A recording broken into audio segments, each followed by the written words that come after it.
Hi అండి అందరికీ welcome back to my channel. అందరూ ఎలా ఉన్నారండి? సో ఈ వీడియో వచ్చేసి మేమైతే అత్తయ్య వాళ్ళ ఇంటికి వెళ్తున్నాము. వరలక్ష్మి వ్రతం అదే అక్కడ చేసుకోవాలని పూజ. సో ఇక్కడ చూస్తున్నారు కదా, దారిలో వెళ్తూ వెళ్తూ పెద్దాపురం మారడమ్మ అని చెప్పేసి ఒక టెంపుల్ ఉంటుందండి. అది చిన్నపిల్లల్ని ఆ టెంపుల్కి తీసుకొని వెళ్తే చాలా మంచిదంట.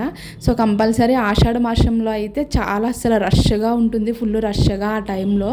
మాకు ఎలానో అప్పుడు వెళ్ళడం కుదరలేదు కదా అని చెప్పేసి అత్తయ్య వాళ్ళ ఇంటికి వెళ్ళేటప్పుడు దారిలో అలా టెంపుల్కి వెళ్ళి వచ్చామన్నమాట. సో పిల్లలకైతే తినిపించేసాను. ఇక్కడికి రాగానే కొద్దిసేపు ఒక హాఫ్ అన్ అవర్ బ్రేక్ ఇచ్చి వాళ్ళకి ఫుడ్ అయితే పెట్టేశాను. సో నెక్స్ట్ ఇంక మేము తినడం అయితే స్టార్ట్ చేసాము. అదేంటో కానీ ఏ పిల్లలైనా సరే నాని ఇంటికి వెళ్ళేటప్పటికి ఇంకొంచెం ఎక్కువ వాళ్ళకి గారము గీర ఎక్స్ట్రాలు ఎక్కువైపోతుంటే మా రుద్రాంష్కి అయితే మరీ అనమాట ఎక్కువ ఓవరాక్షన్ చేస్తూ ఉంటాడు. వాళ్ళ నాని ఇంటికి వెళ్తే అసలు నా మాటే వినడండి, అల్లరి చేస్తూనే ఉంటాడు. ఇంకా మా తనివికైతే మాతో పాటు కూర్చొని టేబుల్ దగ్గర తినేస్తుందంట అది కూడాని. సో చూద్దరు ఇక్కడ మా అత్తయ్య అయితే మేము వెళ్తున్నామని నాకు ఇష్టమైన ఫ్రాన్స్ బిర్యానీ అయితే ప్రిపేర్ చేశారు. చేపల పులుసు ఇంకా పుట్టగొడుగులు చుక్క కూర అన్నమాట. చాలా టేస్టీగా ఉందండి. ఆ రెసిపీ కంపల్సరీ మీకు వీడియో తీసి అయితే పెడతాను. ఈ వీడియో మీకు నచ్చినట్లయితే please like, share and subscribe to my channel for more videos. Thank you all for all your support.